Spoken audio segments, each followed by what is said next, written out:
And welcome into the Sports Source, this segment of our show, brought to you by Madisonville Marine. The boat show is coming to the Knoxville Convention Center in March, and Mad Marine will have over 30 boats on display with rebates and discounts on G3, Sweetwater, Aqua Patio, Hurricane, and Stingray boats. Get down there to Highway 411 North in Madisonville and check out Madisonville Marine this week. All right, now let's check out what this guy has to say about the Vols week that was. Mark Pankratz, former Vol assistant under Bruce Pearl and Conzo Martin.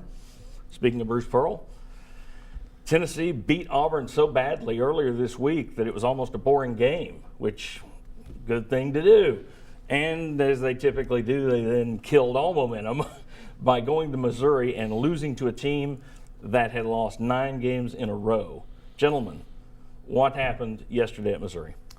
Gosh, it was ugly. I've tried to put it out of my mind already and not have to rehash it.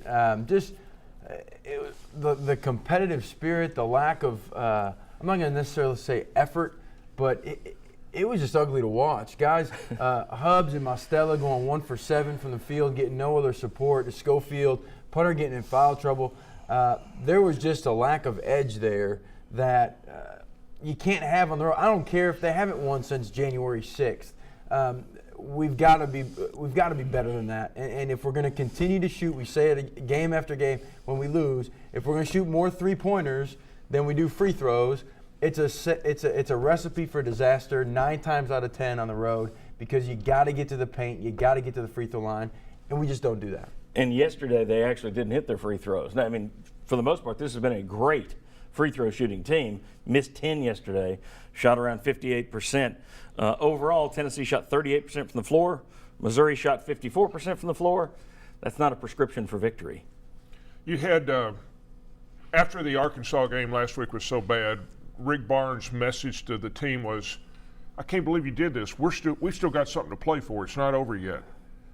But you go out there yesterday, Missouri's got nothing to play for, but from the opening tip, they look like the team that had something to play for, and Tennessee did not. Well, and Missouri finally gets somebody in their house that they feel like they can beat. And so they did have something to play for, just from some pride factor that say, hey, we can finally win a game that we haven't won since January 6th.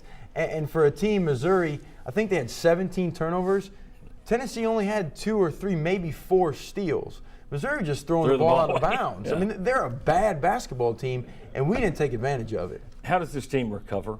You talked about it. Rick Barnes was telling his team, we have stuff to play for. All right, you're 12-13. I don't think you have much to play for. We talked about that last week, but I don't know. Can he pitch that and get the? It didn't work at Missouri. Apparently not. Apparently not. How does this team recover? Is it a mental thing with this team, or is this just what it is? They'll win at home. They're not going to win on the road. It is what it is.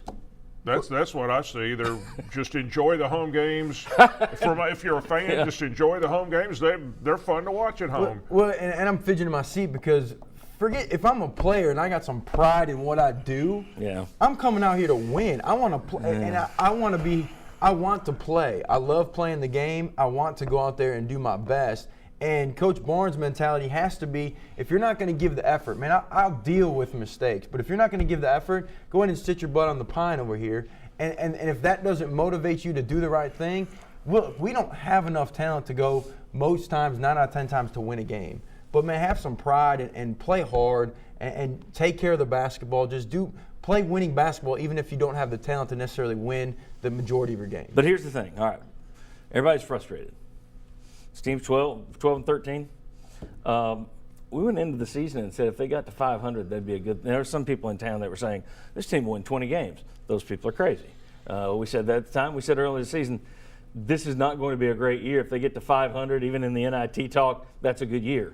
So as frustrating as it is, this team's 12-13. Aren't they right where we thought they might be at this point? I believe yes. Yes. But this is coming after a loss versus a terrible Missouri team. Not coming after a Kentucky loss or an LSU loss. It's coming after an Arkansas team again. That'll be next Saturday. Next So Sunday. there's Kevin Punter's wearing down. There's been a lot on his shoulders, and to get to this point, you can just see it in the way he's playing. And other guys like Robert Hubbs and Mostella, who we need to be able to win basketball games, aren't showing up consistently. Okay. I'll tell you what, Mark, when we come back, I want to talk to you one-on-one about road woes in the SEC. It's not just Tennessee. As a former coach, as a former D1 player, Why the heck is it so hard to win on the road in basketball? Is it just the officials? We'll discuss this. Come on back on the Sports Source.